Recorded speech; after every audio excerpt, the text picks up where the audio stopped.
నమస్కారం, రేషియా టీవీ వార్తలకు స్వాగతం. నా పేరు కృష్ణకుమార్. వార్తల్లో ముందుగా హెడ్లైన్స్. అర్హులైన ప్రతి ఒక్కరికి పక్కా ఇల్లు నిర్మిస్తాం, రాష్ట్ర పర్యాటక శాఖ మంత్రి కందుల దుర్గేష్.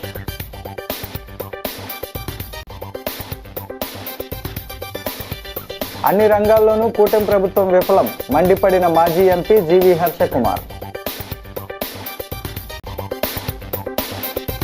కందుకూరి ఆస్తులను కాపాడడమే ప్రథమ కర్తవ్యం, హితకారిణి సమాజం chairman doctor Yalla Pradeep.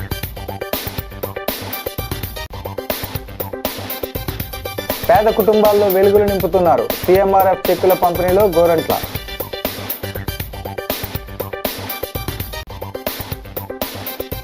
Pita Ramakrishna నుంచి ప్రాణహాని ఉంది, చందా సత్రం మాజీ చైర్మన్ రామశర్మ ఆందోళన. ఇక డీటెయిల్స్ చూస్తే, ఇల్లు లేకుండా ఏ పేదవాడు ఉండకూడదన్న సదుద్దేశంతో ప్రతి ఒక్కరికి పక్కా ఇల్లు ఉండాలన్న ధ్యేయంతో సంతృప్త స్థాయిలో ప్రధానమంత్రి ఆవాస్ యోజన అర్బన్ పథకం 2.0 కింద నిడదవోలులో 41,000 ఇల్లు మంజూరు చేసినట్లు మంత్రి కందుల దుర్గేష్ వెల్లడించారు. స్థానిక రోటరీ కళ్యాణ మండపంలో ఏర్పాటు చేసిన గృహప్రవేశ, భూమి పూజ, గృహ నిర్మాణం మంజూరు పత్రాల పంపిణీ సమావేశంలో మంత్రి కందుల దుర్గేష్ ముఖ్య అతిథిగా పాల్గొని ఈ మేరకు సొంత స్థలాలు ఉండి ఇల్లు నిర్మించుకునేందుకు ముందుకు వచ్చిన 116 మంది లబ్ధిదారులకు ఇళ్ల నిర్మాణ అనుమతి పత్రాలు ప్రదానం చేశారు.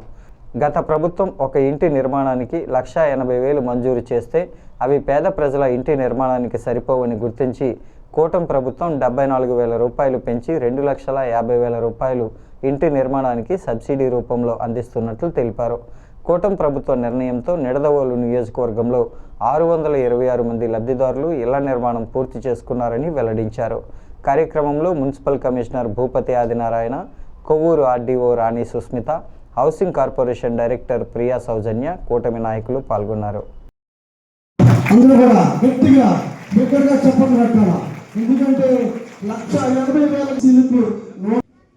మన కూటమి ప్రభుత్వం వచ్చిన తర్వాత ప్రజలందరికీ కూడా ఇళ్ల నిర్మాణం చేయాలనేటువంటి ఆలోచనతో మీ అందరికీ తెలుసు, గతంలో ఎవరికైనా సరే 1 సెంటు మాత్రమే ఇస్తామని చెప్పి వైఎస్ జగన్మోహన్ రెడ్డి గారు చెప్పిన మాట నాకు తెలుసు. అయితే ఇవాళ మన ప్రభుత్వం వచ్చిన తర్వాత అర్బన్ ప్రాంతాల్లో 2 సెంట్లు, రూరల్ ప్రాంతాల్లో 3 సెంట్లు ఇవ్వడం ద్వారా, ఎందువల్లనంటే 1 సెంట్లో మనం ఇల్లు కట్టుకోవడానికి ఏ రకంగానూ సరిపోదు. అదే అర్బన్ ప్రాంతంలో అయితే కొంచెం స్థలం తక్కువగా ఉంటుంది కనుక 2 సెంట్లు, రూరల్ ప్రాంతాల్లో 3 సెంట్లు ఇవ్వడం ద్వారా కాస్త విశాలమైనటువంటి ఇల్లు నిర్మించుకోవడానికి వీలుగా ఈ గృహ నిర్మాణ కార్యక్రమం జరగాలనేటువంటి మాటని మన ముఖ్యమంత్రి శ్రీ చంద్రబాబు నాయుడు గారు, ఉప ముఖ్యమంత్రి పవన్ కళ్యాణ్ గారు కలిసి తీసుకున్నటువంటి ఈ నిర్ణయానికి మనందరి తరపున వారిద్దరికీ ప్రత్యేకమైన ధన్యవాదాలు తెలియజేస్తూ, అదేవిధంగా ఇవాళ ప్రధానమంత్రి ఆవాస్ యోజన అంటే ఇందులో మెజారిటీ షేర్ మనకి కేంద్ర ప్రభుత్వం నుంచి వస్తుంది. ఈ నెల 14, 15 తేదీల్లో విశాఖపట్నంలో జరిగే 30వ CIIA సమ్మిట్ అంతా బోగస్ అని, ఇప్పటి వరకు చిన్న పరిశ్రమలను కనీసం పట్టించుకోలేదని, SC/STలు పరిశ్రమలు స్థాపించిన వారికి ఎటువంటి రాయితీలు ఇవ్వలేదని మాజీ ఎంపీ జీవీ హర్షకుమార్ ధ్వజమెత్తారు. స్థానిక లూదర్గిరిలో ఉన్న రాజీవ్ గాంధీ విద్యా సంస్థల కాన్ఫరెన్స్ హాల్లో గురువారం ఆయన మీడియాతో మాట్లాడుతూ, ప్రతి ఇంటిలోనూ ఒకరికి పారిశ్రామికవేత్తగా చేస్తామని 10 లక్షల కోట్లు, 10 లక్షల ఉద్యోగాలు అంటూ కళ్ళబుర్లు కబుర్లు చెప్పి MSMEలను మోసానికి గురిచేస్తుందని ఆగ్రహం వ్యక్తం చేశారు. మంత్రి నారా లోకేష్ కార్యాలయం ఎవరికి చెబితే వారికే రాయితీలు ఇస్తున్నారని, మిగిలిన వారిని నట్టేట ముంచుతున్నారని విమర్శించారు. మెడికల్ కళాశాలల్లో సీట్లు అమ్మేసుకున్న వైసీపీకి ప్రైవేటీకరణ చేయవద్దంటూ ఉద్యమం చేయడానికి అర్హత లేదన్నారు. కూటమి ప్రభుత్వంలో 3 పార్టీలు అన్ఫిట్ అన్నారు. పాస్టర్ ప్రవీణ్ పగడాలది ముమ్మాటికి హత్యేనని మరోసారి స్పష్టం చేశారు. దాంట్లో 500 కోట్లు కోత కోశారు. ఇస్తామని ప్రకటించిన 1,500 కోట్లలో కూడా విడుదల చేసింది కేవలం 1,090 కోట్లు. అందులో మళ్ళీ 470 కోట్లు కోత కోశారు. మళ్ళీ 970 కోట్లు ఎగ్గొట్టారు. మొత్తం 306 యూనిట్లకి మొత్తం వాళ్ళు ఇచ్చింది ఏంటంటే 56 కోట్లు. అంటే ఇవ్వాల్సిందేమో 1,200 కోట్లు, ఇచ్చిందేమో 56 కోట్లు. ఇచ్చింది 1200 కోట్ల సబ్సిడీకి 56 కోట్లు ఇచ్చి ఈ రోజున రాష్ట్ర ప్రజలందరినీ కూడా మీరు ఏ రకంగా మోసం చేయాలనుకుంటున్నారు చంద్రబాబు నాయుడు గారు? రాష్ట్రంలో ప్రతి కుటుంబాన్ని కూడా ఒక పారిశ్రామికవేత్తను తయారు చేస్తున్న పెద్ద మనుషులు 1200 కోట్లకి 56 కోట్లు ఇచ్చి మీరు మోసం చేస్తున్నారంటే ఈ యొక్క సమ్మిట్ కూడా మోసమే కదా? ఇంతకన్నా మోసం ఇంకేమన్నా ఉందా?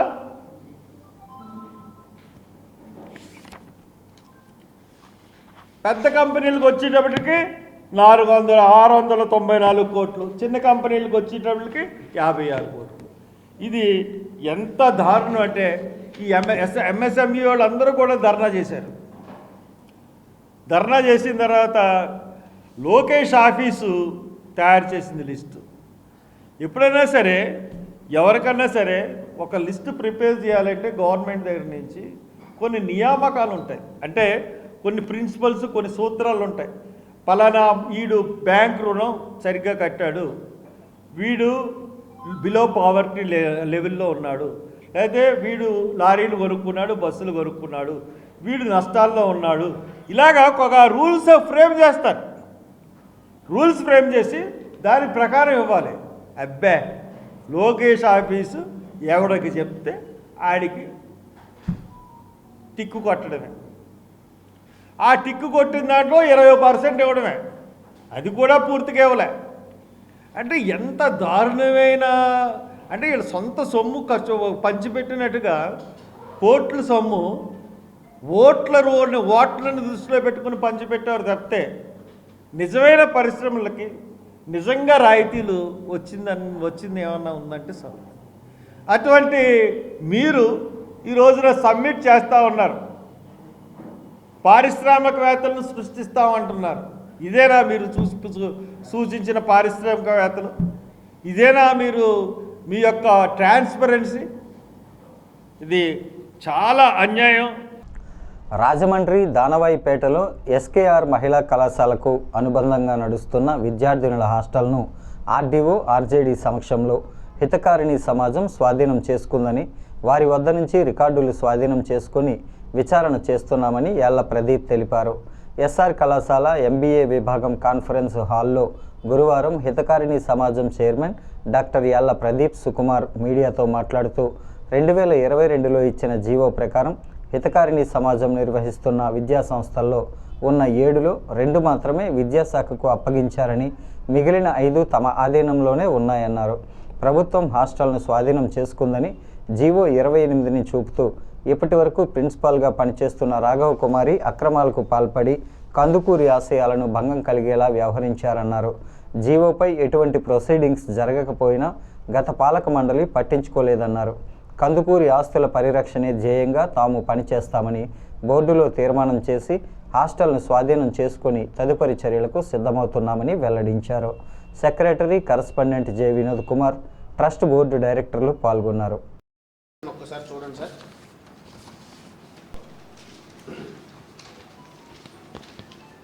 హాస్టల్ కాబట్టి వీడియోస్ అన్నీ కూడా మేడం వాళ్ళు, మా లేడీ డైరెక్టర్స్ అందరూ కూడా, ఉమెన్ డైరెక్టర్స్ అందరూ కూడా వెళ్ళి తీశారు. కనీసం లోపలికి వెళ్ళాం. అంత అధ్వానమైన మెయింటెనెన్స్. రెండో విషయం, మరీ ముఖ్యంగా మాకు బాధ కలిగేది ఏంటంటే,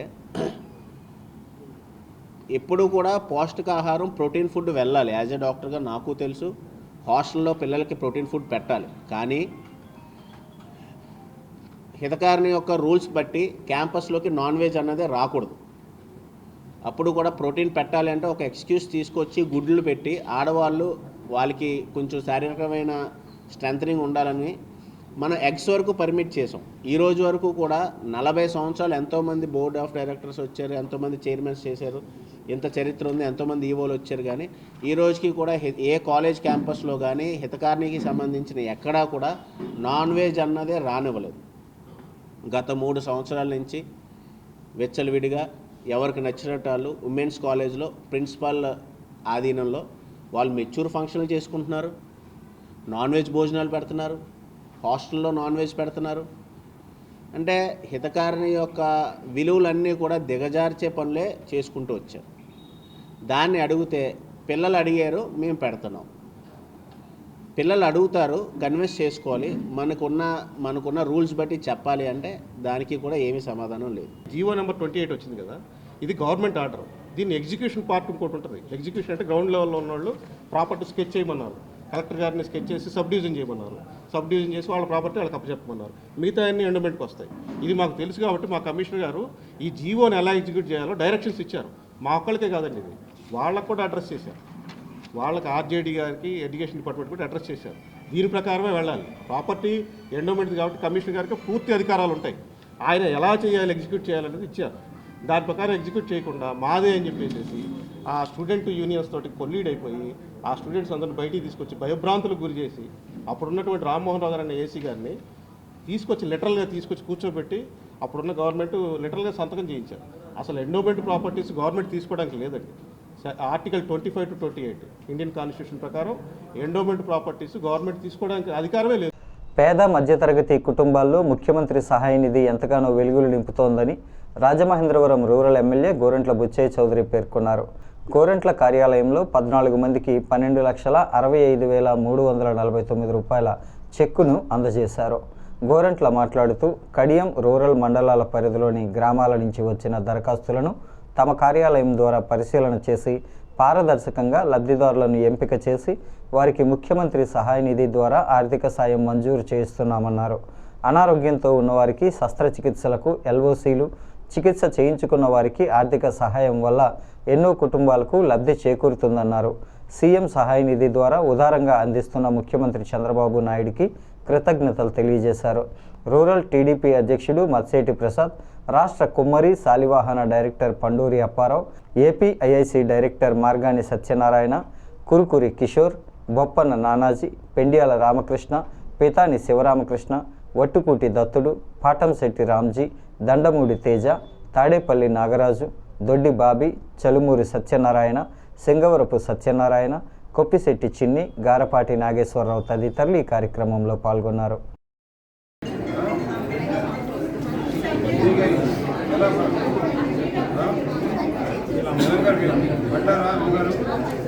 లోకేష్ గారు 2,69,42,532 రూపాయలు అందింది. ఇలాగా ఇంకా 29 ప్రాసెస్లో ఉన్నాయి. మళ్ళీ నా దగ్గర నుంచి ఒక 40 అప్లికేషన్ వెళ్తున్నాయి. ఇవాళతో ఎక్కడైతే క్లోజ్ చేసుకొని మళ్ళీ వెంటనే పంపిస్తాం, లేట్ కాకుండా. ఏదైనా సరే చూశారు ఎలాంటి వాళ్ళకి ఇచ్చాము. నాయకులు కూడా అర్థం చేసుకోవాల్సింది, ఎవరైతే నిరుపేదలు కష్టంలో ఉన్నారో వాళ్ళకి ఇద్దాం. కమిటెడ్గా ₹1 కూడా ఎక్కడ కూడా వాళ్ళు ఖర్చు లేకుండా మ్యాక్సిమం తెచ్చిస్తున్నాం. నాయకులు కూడా గమనించుకోండి, ఎలాంటి పేదవాళ్ళకి ఇస్తున్నామో అర్థం చేసుకొని మనం ఉన్న వాళ్ళకి సపోర్ట్ చేయొద్దండి. ఉన్నవాళ్ళు భరించగలరు. తర్వాత ఇవాళ కొత్తగా ఏంటంటే మళ్ళా చెబుతున్నాం, ఇవాళ ఆరోగ్యశ్రీ ఆపరేషన్లు కానీ అన్నీ చేస్తూ ఉన్నారు. ఆరోగ్యశ్రీ కూడా డబ్బులు ఇవ్వబోతూ ఉన్నారు. ఆరోగ్యశ్రీ కానప్పుడు రండి. ఆరోగ్యశ్రీలో కవర్ కాకపోతే మేము చూసి చెక్ చేసుకుంటాం. ఆరోగ్యశ్రీలో కవర్ కాకపోతేనే సీఎం రిలీఫ్ ఫండ్ వస్తుంది. అందువల్ల ఎవరైతే నిరుపేదలు ఉన్నారో వాళ్ళ వీళ్ళు జాగ్రత్తగా నాయకులు కూడా మీ గ్రామాల్లో ఎవరున్నారో అవి ప్రాసెస్ చేసి తెస్తే జాగ్రత్త వర్కౌట్ చేద్దాం.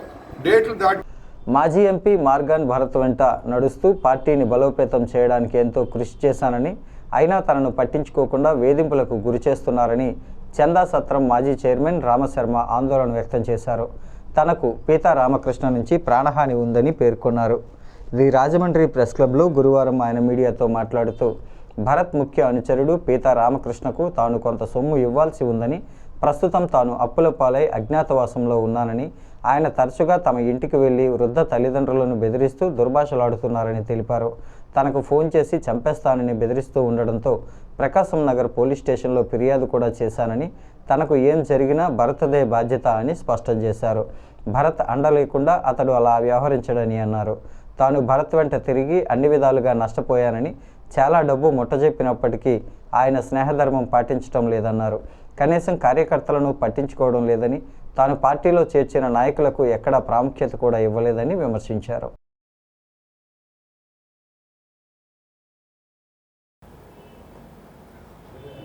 నా పేరు రామ్ శర్మ అండి. నేను చంద్రసత్రం మాజీ చైర్మన్ని, వైఎస్ఆర్సీపీ పార్టీలో యూత్ లీడర్గా ఉన్నాను. నేను ఈరోజు ఈ ప్రెస్ మీట్ పెట్టడానికి కారణం ఏంటంటే, నాకు నా ఫ్యామిలీకి కొంచెం ప్రాణహాని ఉందనే ఉద్దేశంతో నేను ఈ ప్రెస్ మీట్ పెట్టాల్సి వచ్చింది. దీనికి కారకులు ఎవరు అంటే ఈ మార్గాన్ భరత్ గారు వాళ్ళ అనుచరులు పీతారామకృష్ణ వాళ్ళ కుర్రోళ్ళు వాళ్ళ ద్వారా నాకు థ్రెట్స్ వస్తున్నాయి. నాకు నా కుటుంబానికి నేను లేని సమయంలో నా ఫ్యామిలీ నా తల్లిదండ్రుల దగ్గరికి వెళ్ళి వాళ్ళు అసభ్యంగా ప్రవర్తించి అక్కడికి వెళ్ళి మందు తాగి వాళ్ళ ఇంట్లో కూర్చుని వ్యభిచారం చేయండి ఇవి చేయండి అని చెప్పని నానా రకాలుగా ఒక బ్రాహ్మణులు వాళ్ళకి ఏ పాపం తెలియదు, వాళ్ళని ఇబ్బంది పెట్టి బాధ పెట్టారు. దీనికి కారణం ఏంటంటే ఫస్ట్ పీతారామకృష్ణ అనే వ్యక్తి దగ్గర నేను డబ్బులు తీసుకున్నాను. ఆ డబ్బులు తీసుకున్న దానికి నేను ఇవ్వలేకపోవడం వల్ల అతను ఇంటికి వెళ్ళడం, ఆ ఇంటికి వెళ్ళి వాళ్ళతో ప్రవర్తించే తీరు ఇలాగా అమ్మాయిలని ఇంటికి పంపించి లేడీస్ని వాళ్ళని పంపించి నా అక్రమం అంటగట్టి ఈ రకంగా ఇంట్లో వాళ్ళని ఇబ్బంది పెట్టి పొద్దునుంచి సాయంత్రం వరకు అక్కడే మందు తాగి అమ్మాయితోటి గిరియానీలు అన్నీ పెట్టి అక్కడే పెట్టి సిగరెట్లు కాల్చి ఇంట్లో నానా వ్యవస్థను సృష్టించారు, వాళ్ళని ఇబ్బంది పెట్టారు. ఆ తర్వాత మళ్ళీ కొంతకాలానికి మళ్ళీ ఇలా వెళ్ళి వీళ్ళ పీతారామకృష్ణ వాళ్ళ స్నేహితులు వాళ్ళందరూ కలిసి ఇంట్లో కూర్చొని మందు తాగి మా నాన్నగారు వాళ్ళతో వెటకారంగా మాట్లాడుతూ ఎరా ముసలోడా ఇది మీ అబ్బాయి ఇటురా ఎక్కడున్నాడురా ఇదిరా అదిరా అని చెప్పి మాట్లాడి నానా రకాలుగా మాట్లాడారు. దీనికి మన last 6 months back Prakash Nagar police స్టేషన్లో కూడా కంప్లైంట్ ఇచ్చాము. అయినా కూడా నాకు ఫోన్ కాల్స్లో చేసి నేను చంపేస్తాను, నువ్వు ఎక్కడున్నా నేను వదలను నేను అని చెప్పి నాకు థ్రెట్ చేస్తూ మా ఫాదర్ని థ్రెట్ చేస్తూ ఉన్నారు. కానీ నేను ఏంటంటే ఈ విషయానికి దీనికి ఇతనికి ఈ ఇతనంతా భరతే చూసుకుంటున్నాడు మేకాలంతా. దీన్ని నేను పూర్తిగా నమ్ముతున్నాను. ఎందుకంటే ఈ వ్యవహారంలో ఏ రోజు కూడా అతను ఖండించింది లేదు. ఇంకోటి ఎందుకంటే అతను చేసిన చీకటి వ్యాపారాలు అన్నింటిలో నేను ప్రధాన భాగస్వామిగా ఉన్నాను. మార్గాన్ భరత్. రాజమండ్రి మెడికల్ కాలేజీని ప్రైవేటీకరణ చేస్తే ఆమరణ దీక్ష చేయడానికి కూడా సిద్ధంగా ఉన్నానని, ఈ విషయంలో వైసీపీ ప్రజలను తప్పుదోవ పట్టిస్తోందని తూర్పుగోదావరి జిల్లా కాంగ్రెస్ పార్టీ అధ్యక్షుడు టీకే విశ్వేశ్వరరెడ్డి ధ్వజమెత్తారు.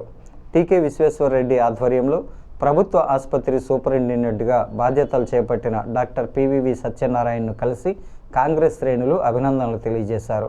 హాస్పిటల్లో పేదలకు ఎదురవుతున్న సమస్యలను వివరించి వాటి పరిష్కారానికి కృషి చేయాలని విజ్ఞప్తి చేశారు. టీకే మాట్లాడుతూ రాజమండ్రి మెడికల్ కాలేజీ ఇప్పటికే ప్రారంభమైందని, ఇది తిరిగి ప్రైవేటు చేయటం జరగదని, కానీ వైసీపీ ఈ అంశంలో ప్రజలను తప్పుదారి పట్టించేలా ప్రచారం చేస్తోందని ప్రజలు గమనించాలని కోరారు. రాజమండ్రి సిటీ కాంగ్రెస్ అధ్యక్షులు బాలేపల్లి మురళీధర్, పిసిసి ఉపాధ్యక్షుడు మార్టిన్, సిటీ ప్రధాన కార్యదర్శి Patnala Srinivas, Nidadavolu incharge Medavarapu Bhadrandora, doctors cell అధ్యక్షుడు డాక్టర్ రాజశేఖర్, కాంగ్రెస్ నేతలు బెజవాడ రంగారావు, దేవతా సుధాకర్ ఈ కార్యక్రమంలో పాల్గొన్నారు. కాకినాడలో మీరు సేవలు ఎంత బాగా అందించారు, అంతకన్నా బాగా రాజమండ్రిలో ముఖ్యంగా పేదలకు అందించారు. పేదలు వచ్చేది నేను doctor sir, homeopathy doctor.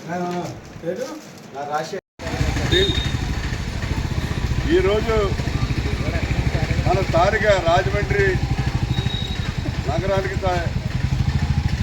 Government హాస్పిటల్లో సూపరింటెండెంట్గా జాయిన్ అయినటువంటి సత్యనారాయణ గారిని అభినందించడం కోసం సిటీ కాంగ్రెస్, నగర కాంగ్రెస్ ముఖ్య నాయకులందరూ కూడా రావడం జరిగింది.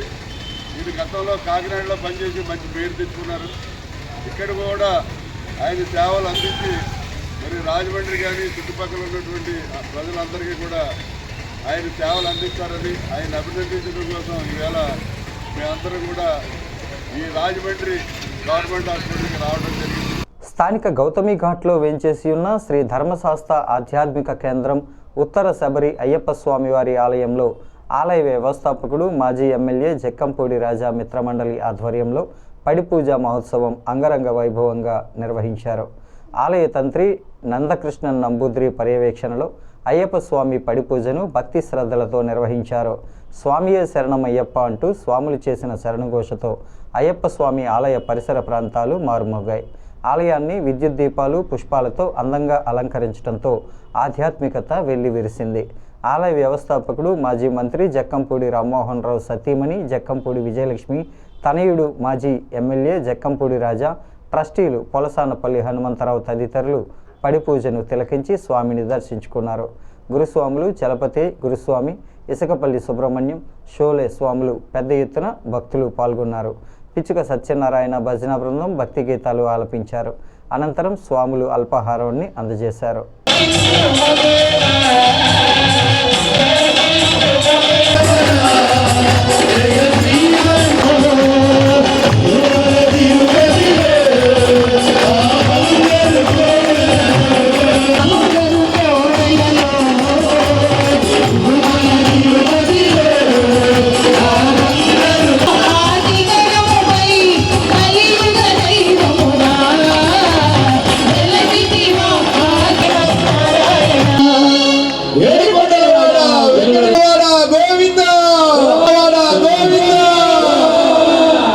నాకు వాళ్ళు కనపట్టలేదు. ఇలా రండి, కొద్ది పక్కే స్వామి, ఇలా పక్క జరగండి. మీరు స్వామి అందరూ మోకాళ్ళ మీద కూర్చోవాలండి.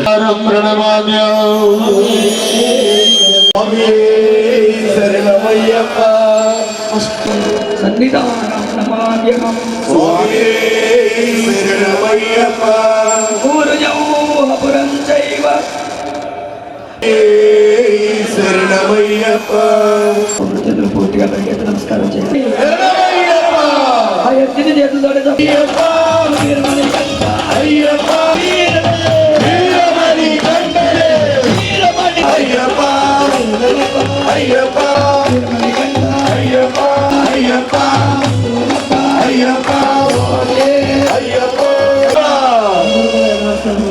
మండలి వారిచే అద్భుతమైన అలంకారంతో శబరిమలని మరిపించే రీతిగా ఇక్కడ మన దేవాలయానికి వస్తున్నారు ఈ పడి పూజను వీక్షించడానికి. అందరూ కూడా లైవ్ లో స్క్రీన్ క్యాచ్ చూడండి, రావాలండి. వీక్షించడానికి అయ్యప్ప రూపంలో ఆయన వచ్చారు.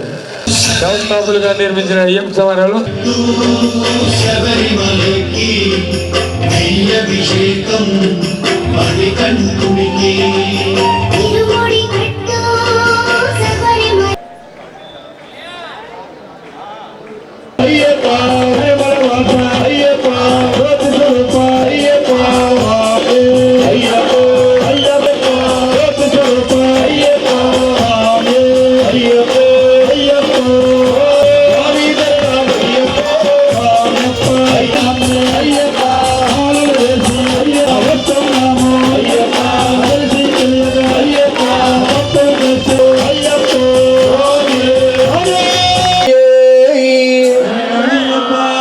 సత్య చారిటబుల్ ట్రస్ట్ ఆధ్వర్యంలో లాలా చెరువు హౌసింగ్ బోర్డు కాలనీలో ఉన్న జెడ్పీహెచ్ స్కూల్, మండల పరిషత్ ప్రైమరీ స్కూల్లో పర్యావరణ పరిరక్షణపై అవగాహన కల్పిస్తూ స్కూల్ స్టూడెంట్స్తో కలిపి ఆక్సిజన్ ఇచ్చే మొక్కలు నాటే కార్యక్రమం జరిగింది. సత్య చారిటబుల్ ట్రస్ట్ ప్రతినిధులు స్కూల్ స్టాఫ్తో సమావేశం నిర్వహించి పర్యావరణ పరిరక్షణపై అవగాహన కల్పించారు.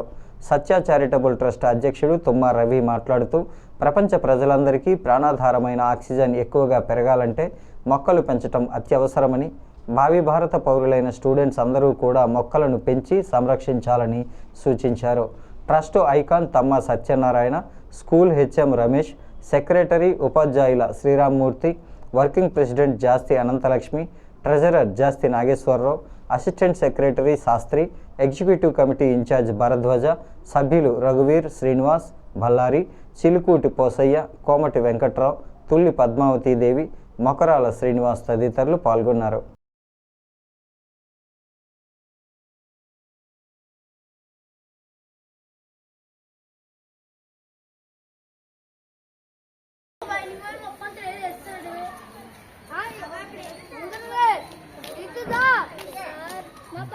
ఫోటో తీయచ్చు కదా సార్, ఆయన అన్ని నాటారు సార్.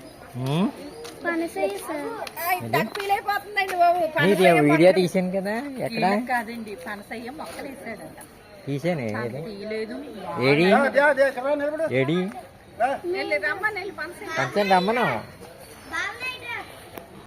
మెడికల్ కళాశాలల ప్రైవేటీకరణను నిరసిస్తూ వైసీపీ అధినేత జగన్మోహన్ రెడ్డి ఆదేశాల మేరకు మాజీ ఎంపీ మార్గాని భరత్రామ్ ఆధ్వర్యంలో నగరంలో నిర్వహించిన ర్యాలీ ధర్నా సూపర్ సక్సెస్ అయిందని వైసీపీ మున్సిపల్ విభాగం అధ్యక్షుడు మజ్జి అప్పారావు హర్షం వ్యక్తం చేశారు. ది రాజమండ్రి ప్రెస్ క్లబ్లో గురువారం జరిగిన మీడియా సమావేశంలో ఆయన మాట్లాడుతూ తమ ఉద్యమంలో భాగస్థులైన ప్రజలకు వైసీపీ నాయకులు కార్యకర్తలకు కృతజ్ఞతలు తెలిపారు. ప్రైవేటీకరణ నిర్ణయాన్ని ఉపసంహరించుకునే వరకు వైసీపీ పోరాటం ఆగబోదని అన్నారు. వైసీపీ యువజన నాయకుడు బిల్డర్ చిన్న పులి సాగర్ మాట్లాడుతూ భరత్కు వస్తున్న ప్రజాదరణ చూసి ఓర్వలేక ఈవీఎం ఎమ్మెల్యే తమ పార్టీ నుంచి పక్కకు పోయిన రామశర్మ అనే వ్యక్తి ద్వారా తప్పుడు ప్రచారం చేస్తున్నారని విమర్శించారు. సెట్టిబలిజ కార్పొరేషన్ చైర్మన్ కుడుపూడి సత్యబాబుపై వారు ధ్వజమెత్తారు.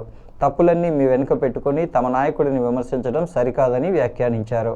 సమావేశంలో పార్టీ నాయకులు శాండీ, సాంబా తదితరులు పాల్గొన్నారు. గౌరవ మాజీ పార్లమెంట్ సభ్యులు మార్గాన్ భరతరామ్ గారి ఆధ్వర్యంలో ఈ యొక్క నిరసన కార్యక్రమం చేపట్టడం జరిగింది. ఈ నిరసన కార్యక్రమంలో రాజమండ్రిలో అన్ని వర్గాల ప్రజలు పాల్గొని తమ యొక్క మద్దతు తెలియజేసి విజయవంతం చేసినందుకు ప్రజలకి పార్టీ శ్రేణులకి కూడా ధన్యవాదాలు తెలియజేసుకున్నాం వైఎస్ఆర్ పార్టీ తరఫున.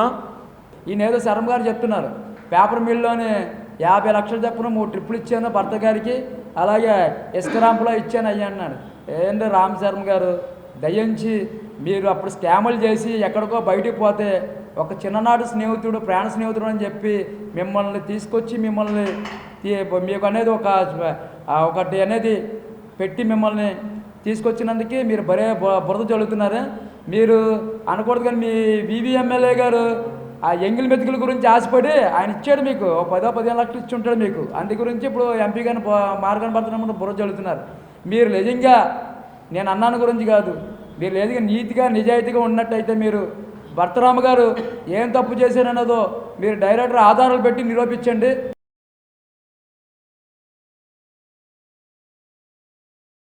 పిల్లల్లో వేగంగా పెరుగుతున్న మయోపియా, దూరం చూపు సమస్యపై అవగాహన కల్పించేందుకు మ్యాక్సీ విజన్ కంటి హాస్పిటల్ ఆధ్వర్యంలో మయోపియా అవగాహన నడక నిర్వహించారు. పిల్లలకు 6 నెలలకు ఒకసారి కంటి పరీక్షలు తప్పనిసరిగా చేయాలని సూచించారు. పిల్లలు ఎక్కువ సమయం మొబైల్ స్క్రీన్ ముందు గడపటం వల్ల బహిరంగంగా ఆటలు తగ్గిపోవడం వలన మయోపియా కేసులు పెరుగుతున్నాయని కార్యక్రమ నిర్వాహకులు తెలిపారు. సీనియర్ కంటి చికిత్సా నిపుణురాలు, పిల్లల కంటి వ్యాధి నిపుణురాలు డాక్టర్ హారిక ప్రియంవద మాట్లాడుతూ కంటి ఆరోగ్యం పట్ల ప్రతి ఒక్కరూ జాగ్రత్తలు తీసుకోవాలని అన్నారు. ముఖ్యంగా క్లస్టర్ హెడ్ అఖిల్, పిఎంపి జిల్లా అధ్యక్షుడు, రెడ్ క్రాస్ జిల్లా మేనేజ్మెంట్ కమిటీ సభ్యుడు బల్లా శ్రీనివాసరావు మాట్లాడుతూ మ్యాక్సీ విజన్ కంటి ఆసుపత్రి ఇటువంటి అవగాహన కార్యక్రమం చేయటం ఎంతో అభినందనీయమన్నారు. హాస్పిటల్ వైద్యులు, Aditya college NSS PO GVS Nageswararao, విద్యార్థులు, సిబ్బంది పాల్గొన్నారు.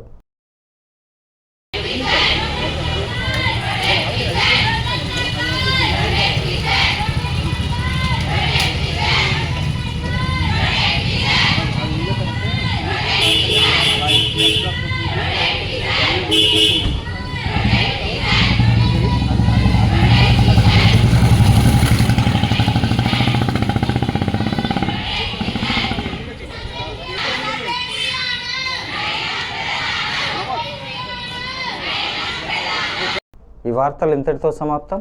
నమస్కారం.